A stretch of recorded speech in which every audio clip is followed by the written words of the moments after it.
Hey everyone, Amber Canoa here for Everyday Kentucky. We are back out at Springhouse Gardens with Richard Weber talking about fall planting. So what do we have here? Well, this you might not typically think of something to plant in the fall, being one of these native Kentucky vines, but we just got a new shipment of these. This is called crossvine.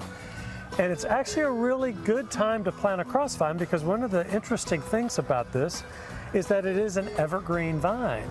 And there's not a lot of evergreen vines, but as you do all your hiking and things around the Daniel Boone National Forest or anywhere in the eastern U.S., if you see vines climbing up in the full shade in the woods, it's more than likely crossvine.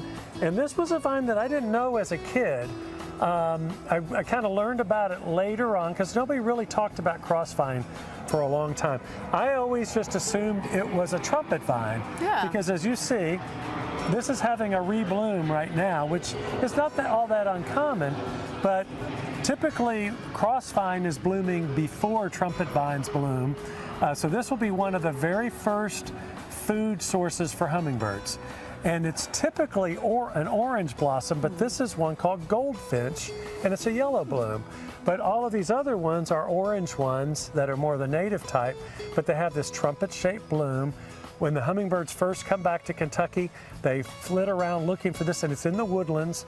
So it's a super cool vine that I think most people just mistake it for trumpet vine. It's much better behaved than trumpet vine, which is a native vine, but we don't really recommend planting that because it just takes over the world. Goes everywhere, yeah. This one is much more well behaved.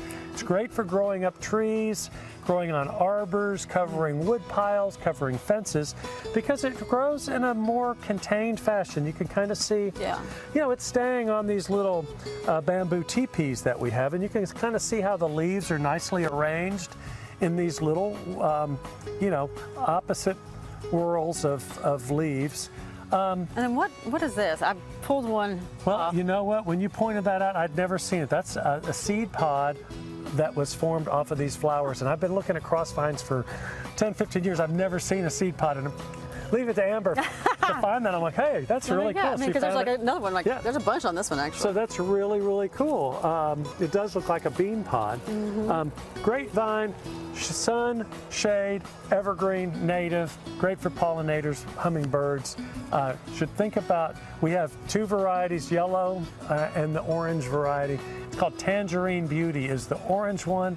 And if you just want the regular old native one that looks like you would just find it in your woods, that's just plain old crossvine. So we have all three of them. So you might come out here to Springhouse Gardens. We have a great supply of native plants. We're at 185 West Catnip Hill Road in Nicholasville. You can follow us on Instagram and Facebook.